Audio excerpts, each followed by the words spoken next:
মানুষের সবসময় এই ইচ্ছেই থাকে যে সে পরিপূর্ণ হবে, তাই সবসময় চেষ্টা করতে থাকে, কর্ম করতে থাকে, যেন তার জীবনে কোনো ত্রুটি না থাকে, কোনো দোষ না থাকে, কোনো ভুল না থাকে।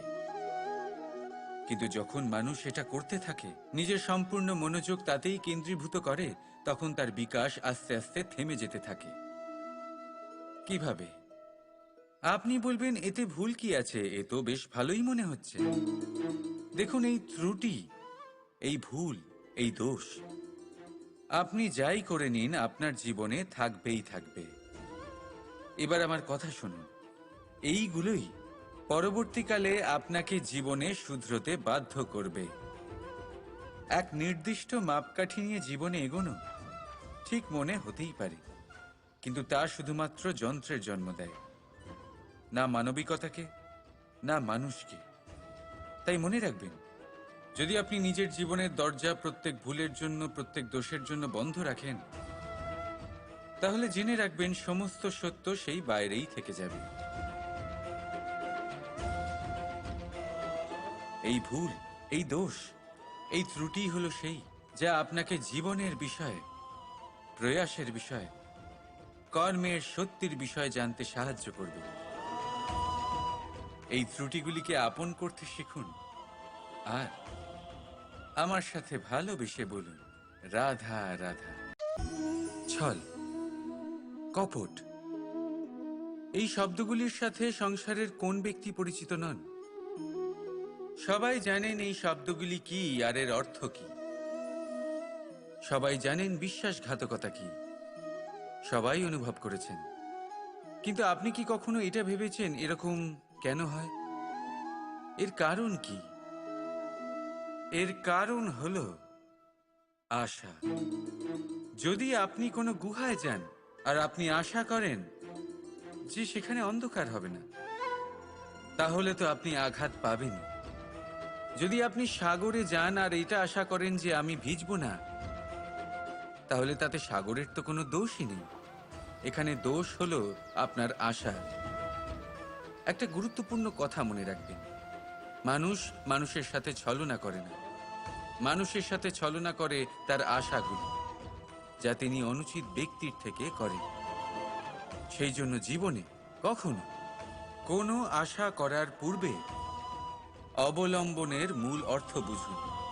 জানুন তিনি আপনাকে সঙ্গ দেওয়ার আদৌ যোগ্য কিনা।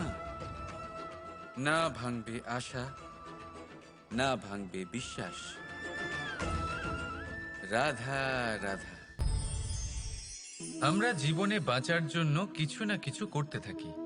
কিছু কাজ আমরা করে থাকি আর্থিক স্বাচ্ছল্যতার জন্য, কিছু কাজ আমরা করে থাকি এই মনকে প্রসন্ন করার জন্য।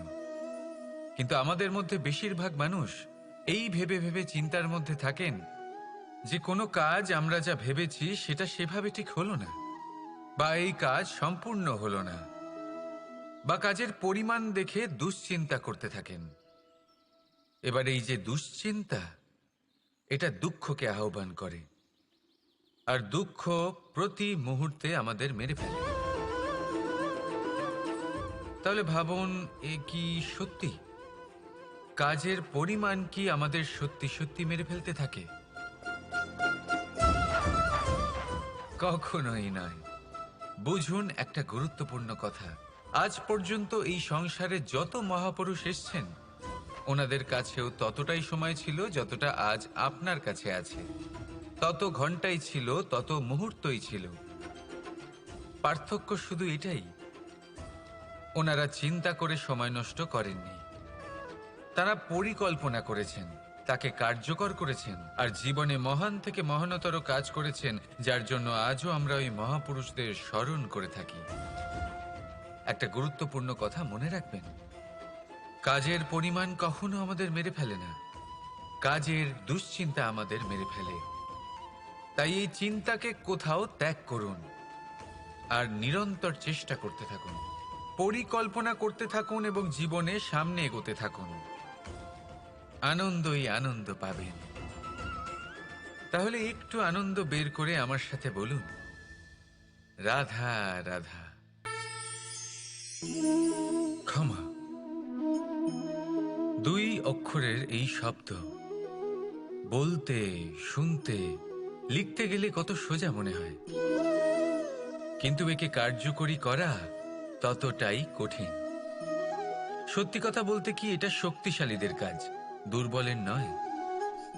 ক্ষমা চাইবার জন্য আপনাকে আপনার দম্ভ ত্যাগ করে বিনম্রতার ধরাতলে আসতেই হবে। আর ক্ষমা করার জন্য ততটাই ঔদার্যের প্রয়োজন হয়ে থাকে। এবার ভাবুন, সিংহ, যাকে জঙ্গলের রাজা মানা হয়, সে ওই হরিণকে ক্ষমা করতে পারে যে তার ঘুম ভাঙিয়েছে। আপনি কেন করতে পারবেন না? যেখানে সিংহ যদি চায়, তাহলে এক প্রহারেই সেই হরিণকে শেষ করতে পারে। জীবনে একটা কথা মনে রাখবেন, যদি আপনার মধ্যে ক্ষমা করার বা ক্ষমা চাওয়ার ক্ষমতা থাকে, যদি আপনার মধ্যে সেই সামর্থ্য থাকে, তাহলে আপনি দুর্বল নয়, আপনি অত্যন্ত শক্তিশালী। কারণ আপনার কাছে সেই শক্তি আছে যা হলো অত্যন্ত মহান। রাধা রাধা।